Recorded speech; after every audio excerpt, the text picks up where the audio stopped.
Şahidlər danışıb İmamverdi ilə bağlı. Atanla münasibətlərin çox yaxın olub dedi. Qonşuları Bir nəfər zəng eləyib İmamverdi ilə bağlı, amma öncə gəlin hadisə yerini izləyək.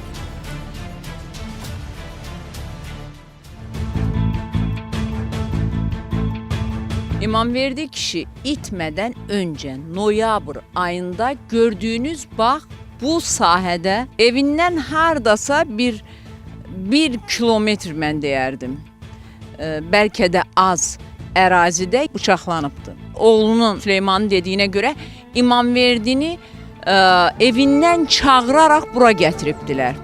Əgər İmamverdi kişi həmən şəxslə bu sahəyə qədər gətirilibsə, deməli onun tanıdığı insanlar olubdu. Yəni o qapını döyüb İmamverdini çağıran şəxs onun tanıdığı insan olubdu ki, o gəzərək evinin yaxınlığında yerləşən bu sahəyə gəlibdi. Və gördüyünüz, bax, deməli, orada da bıçaqlanıbdı. Həm ayaq damarları, həm hər iki əl damarı kəsilibdir. Bu artıq o demək idi ki, İmamverdini öldürmək üçün o şəkildə xəsarət yetiribdilər. Çünki daha çox qan itkisi, kimsənin görmədiyi bir yer, yəni bu adamı buraya çağırıb gətirən və hər iki ayaq damarları, hər iki əl damarını kəsən şəxs onun ölümü üçün bu addımı atmışdı.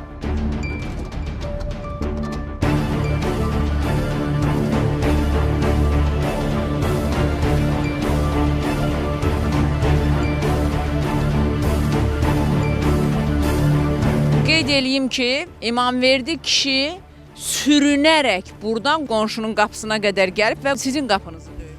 Bəli xanım, bizim qapımızı döymüşdük. Oradan turbadan keçid var. Buradan keçiddən bir 400 metrə, içəridə 300 metr.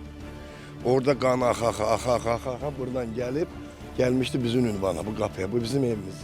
Bu anda mənə yoldaşım zəng elədi. Dedi ki, Seyid, bəs qonşumuzun vəziyyəti ağırdır, qanun içində bizə gəlib.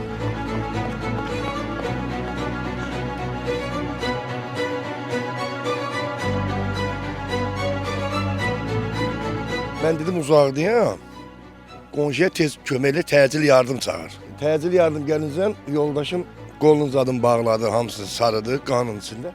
Mindirdilər təcil maşını apardı. Gəlin belə deyək də, deməli bunu çağırıb gətiribdilər bura. Orada apardıqları məlumdur ki, bunun o şəkildə də bıçaqlanması bunun ölümü üçün edilmiş bir şeydir. Onu biz dəqiq deyə bilmərik ölümü üçün ya yox, amma bilirik ki, o qanın içində gəlmişdi. Yaxşı, İmamverdi kişi necə bir insan idi? 5 ilin içində, yəni bir zərrə qədər mən o kəsdən pisliyi görməmişim. Yəni birdən-birə bir adam niyə bıçaqlansın ki? Sakit insandır, yağın ədavət olub ya da həmişə düz insana nəsə olur. Yəni İmamverdi kişi düz insan. Mənimlə, bizimlə qonşu kimi qonşu olur.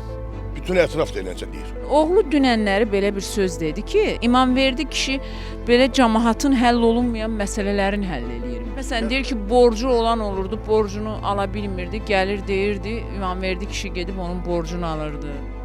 Var, bəli, eşitdiyimə görə elə işlərə çox qol qoyan adam olur.